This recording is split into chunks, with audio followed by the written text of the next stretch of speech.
Well, damn it to hell. I just recorded about a 30-minute video without hitting record on my camera. I'll be right back. Hey! Roger! Oh, Rocket Chick Roger! Hello there.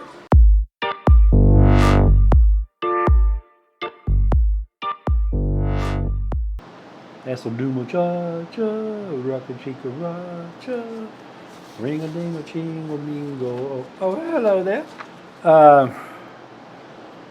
The whole purpose of this episode, this is episode number 103, I believe. Can you believe that? I've already got over 100 videos. In 9 months that I've been in Ecuador, I got 103 videos, plus a couple of shorts. And it's all because of you folks. Thank you very much.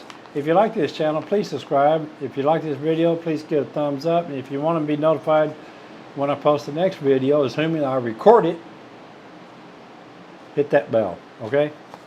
I got these questions from Valarie Knight.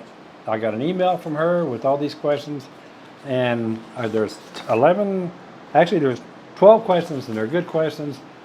Most of the stuff is about moving to Ecuador and getting your stuff here and all that kind of stuff. And I'm going to tell you right up front, I'm going to put in the description several links to international moving companies, and I'm also going to put in a link about one of the questions that you asked about altitude sickness.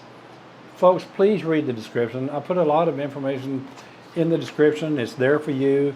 It's there to help you. If I don't have the answers, I like to give links in the Google that you can go and check. Okay? So anyway, Valarie, I'm going to answer your questions here as best as I can for your benefit and for the benefit of the rest of the audience. And here we go. Number one, what popular city has the lowest elevation? I'm looking for some place to start and then build my endurance for a higher altitude. What would you recommend? I don't think there's anything here below sea level, but obviously along the coast, it will be a good place to start. You'll be at sea level, and you won't have problems. If there are other, like if you're going up toward Quito, I've been told that Mendo is a really great place to go to kind of start getting acclimated to a higher elevation, and then you can work your way up from there. There's also Vilcabamba, there's Loja. Cuenca is like 8,300 feet. I don't know what Quito is. It's over 9,000, I do believe. But of course, the lowest place obviously is going to be along the coast, okay? Number two, if I would have problems on the plane with altitude sickness, is there someplace I can go? I don't expect to, but you never know.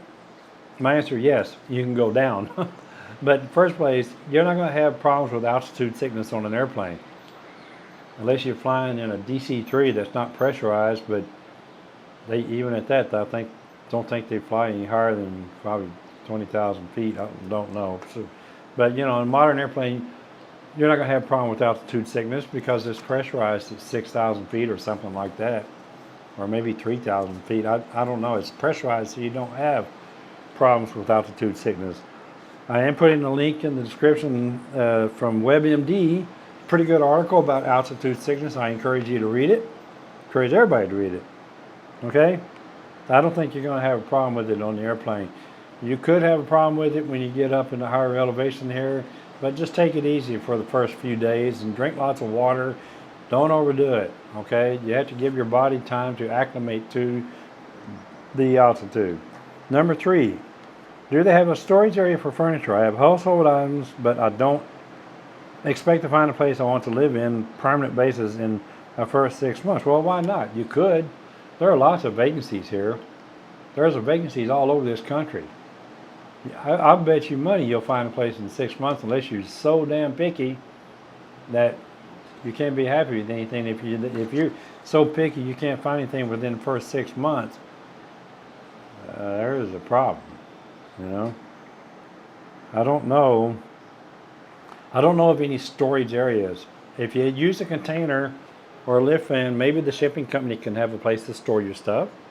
There again, I refer you to the links in the description to the international shipping companies, and you can talk to them about that. I don't know of any storage places here. Maybe that's an idea for a good business.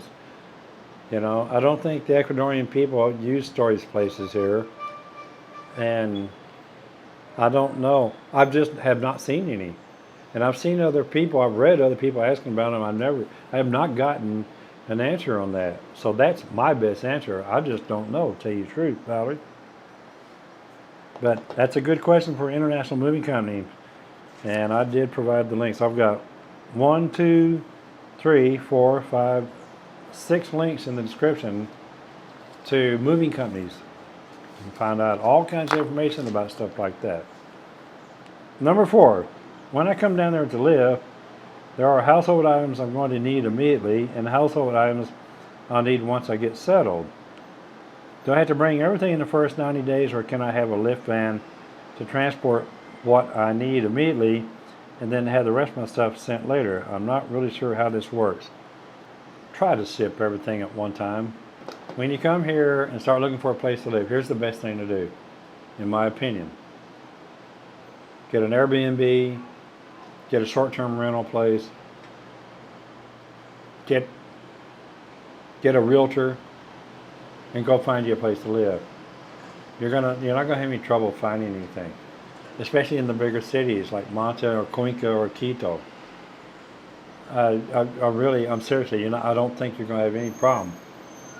I'll put a link to Stella Culture in the description, and you can call her or email her.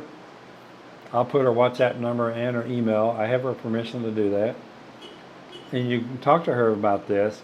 But she can help you find a short-term rental, maybe 6 months. 6-month lease. That's what I did here. I'm actually on my second 6-month lease. But I would try to get everything shipped at one time. You're going to spend a lot of money doing multiple shipments. It's very expensive to do that. So I don't advise that you do it in multiple shipments. Number 5, along the same lines, if I do find a place where I think I want to live more permanently, and then discover a year later I want to move to another city in Ecuador, are there movers who can move my household items? Yes, there are. Of course there are. People here want to work. There are people here that have trucks and vans and lift vans and panel trucks, trailers. You can get on Gringo Visa any number of the Facebook pages that are specific to Ecuador. You will not have any trouble finding anybody to move you, believe me. And it will be so affordable. So affordable. So don't worry about that, okay? Number 6, what kind of clothing do I need to wear? I'm fair-skinned. Would you suggest long sleeves and pants? Yes, if you're going to be like up in the mountains. Obviously, you're not going to need earmuffs and gloves and stuff like that. But you're going to need a good jacket. I don't think you have to have a coat, but you're going to need a good jacket. You definitely will need some rain gear. Bring rain gear, okay? And make sure you have an umbrella. And for the coastline, you're going to need shorts and short sleeve shirts and lots of sunscreen. You need sunscreen up in the mountains too, because the UV is very intense here. Lots of skin cancer going around here. Beachwear on the coastline, and clothes, pants and shoes, and and speaking of shoes, bring more than one pair of shoes.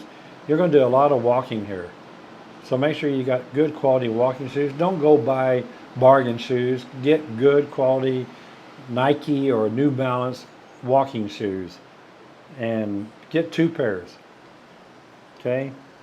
Number 7, on the condos which rent fully furnished, what is the quality of furniture, appliances, and other things which come with the condo? You got to keep in mind, most of these rentals, a lot of the appliances and stuff in them are old. I've not been impressed by any of the appliances. We don't have garbage disposals. We don't have dishwashers. Most places don't even have an oven. You have a stove top. You have a countertop stove, or you might have now in my apartment here, I happen to have a gas stove with an oven. Small though, but You're going to be hard time finding ice makers and stuff like that. And keep in mind that these are rentals that you find here. Other people have lived in them and they just leave things behind. Don't get excited about stuff like that. I hate to say it, I hate to be so negative about it, but I got lucky on my apartment here. The owners put new furniture in before I rented. They put in a new refrigerator and a new stove. And God, I miss having a garbage disposal, and I miss having a dishwasher. I would, you know, it's not going to be a showstopper for you, but when you go looking at properties, you definitely want to look at stuff like that.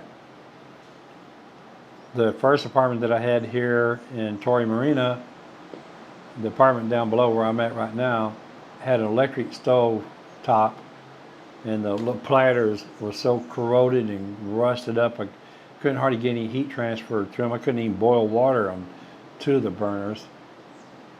But up here I have gas and it works out really good. So don't get your hopes up for quality. If you really want quality and have control over it, you'd be better off to rent a place that's unfurnished and buy your own appliances and furniture and go shopping for them.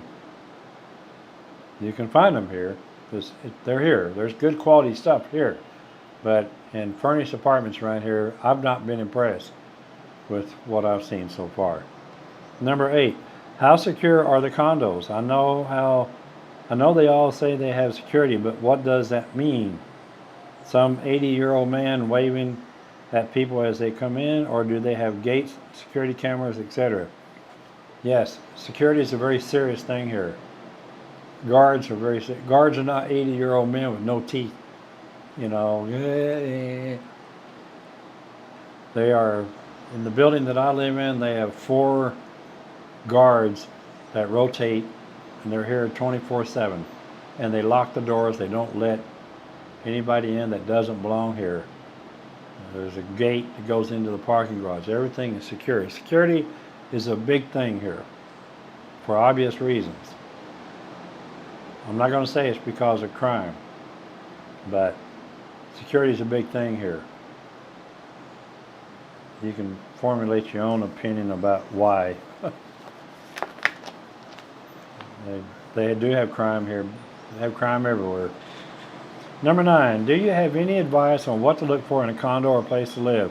Anything I should avoid? Yeah, avoid moving into a condo that's next door to a house. Because more than likely the house is going to have a dog or two, and they're going to bark. That's one thing. Avoid condos that are located on a heavy street, big major thoroughfare. Traffic noise is horrible. Noise is horrible here in Manta. It's a major issue for me, as most people know. You want to look for a condo to rent. If you talk to Stella Coulter, tell her you want to look in the newer buildings. If you go to the older places, you may not be happy. Look for a place that has a decent lease. Look for a place that only requires first and last. I've heard that there's somebody in some apartment over here that wants 2 months rent plus a deposit. And then that person supposedly has a reputation for never returning, that deposit. Talk to your realtor. Just be open and honest with your realtor and what you want and then what your expectations are. Talk to Stella Coulter. If you're looking for a place to buy, talk to Stella Coulter or talk to Ryan Kelly with Ecuador Shores Realty. If you're looking for high-end properties, Ryan Kelly is pretty much the guy around here. But if you're looking for rentals and other properties to buy, Stella Coulter is your answer. Stella is a good friend of mine, and I respect her heavily, and I depend on her reputation. She's very reputable and honorable, and she speaks great English, and so does Ryan. Ryan Kelly is American. Stella is Ecuadorian American. So, Anything to avoid, anything I should avoid. Just, when you come here and you look at an apartment, just spend some time and look around. Look at the windows. See if the windows close completely. Make sure that the apartment itself, even if it's in a secure environment, a building, make sure that you lock the doors. There are deadbolts on the front door. Stuff like that. Don't avoid an apartment that has lots of damage on the door jamb where the lock is. That's a good thing to avoid. Stay away from apartments that are next to hotels. Stay away from apartments that are located directly next to office buildings that have big terraces on them. People like to have parties on them. Stuff like that.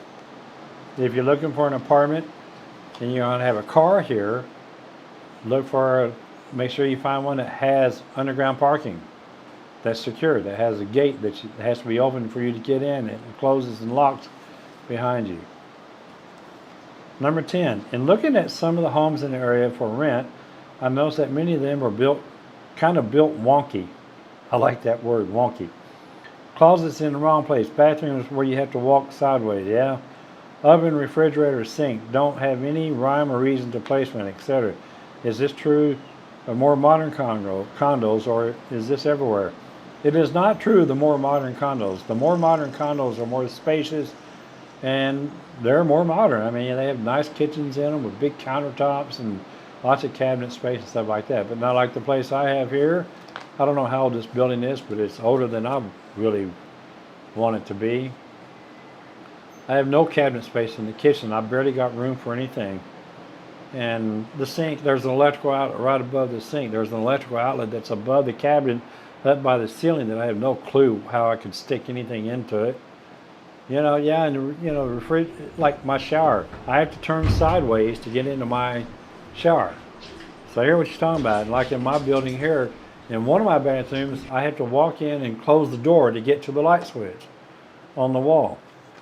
That's pretty common here. Unless you get in one of the newer buildings, that's just something that you're going to have to deal with when you get here. 11, is the COVID vaccine required to enter the country? Yes, it is now, but hang tight. That could change in a couple of weeks. I'm not going to really get into a lot about that. I don't like talking about COVID and the vaccine. It always opens up the door for idiots to come in and talk about their rights and how they think they're all being violated, and it just starts a war. So that's about all I'm going to say about that. And if any of you people address what I just said in this conversation, I swear to God, I'm going to kick your ass right out of my channel. I can do without it, okay? Please, let this thing settle down and get over with. And then the last question, one more question, which I forgot to ask. How big are the lift bands? I'll be right back. I have notes on that. Standard lift fan. I brought notes. I have notes on the lift fans. I did some research for you. I looked into Google and I found some information about lift fans because I didn't really know a whole lot about them. I actually looked at getting one to move my stuff down, then I decided not to because I heard too many horror stories about them getting destroyed and stuff getting damaged, and if they don't get packed correctly, oh my God, it can be a disaster when you get it back. The standard lift fan is around 200 cubic feet. They're usually 87 inches long by 45 inches wide by 84.5 inches high. Average weight is around 2,000 pounds, up to 2,000 pounds, but average around 1,200 pounds of stuff can be put into a lift fan, okay? What can fit in a lift fan? 47 cases of beer by volume can be put into a lift fan. That's a lot of beer. IKEA, every 5 seconds, IKEA, somewhere in the world, sells what they call a Billy bookcase. You can put 7 of those cases in a lift fan, plus with a little room left over for packing material. You can put about 40 medium moving boxes in a lift fan. The cons, I wrote down, cons, 1,000 to 1,500 pound capacity, which is equivalent to 84 to 127 Instant Pots at 11.8 pounds each. So, lift fans.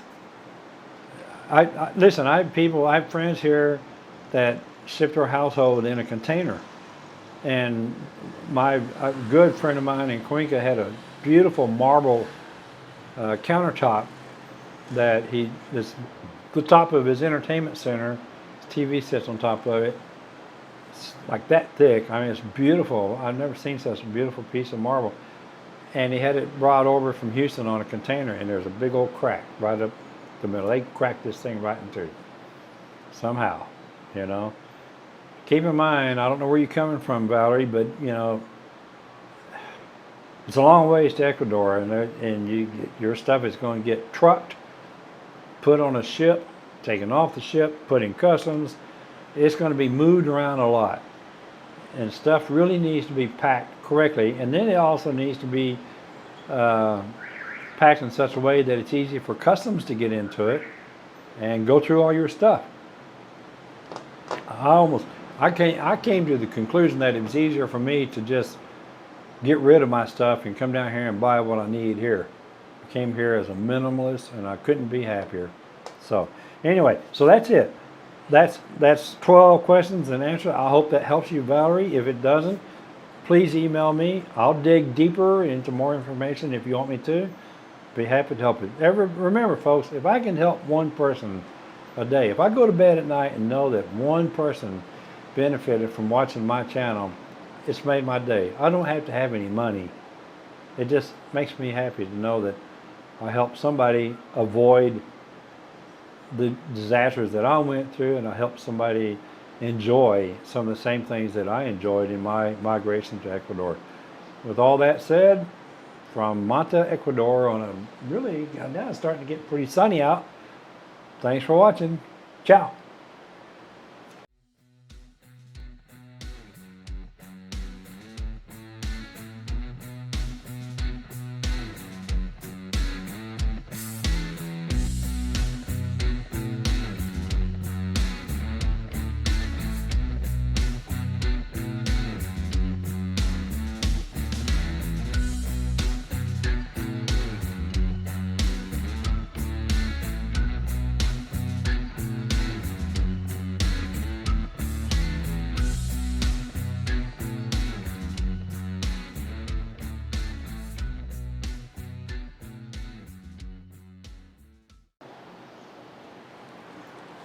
There you go, Fido.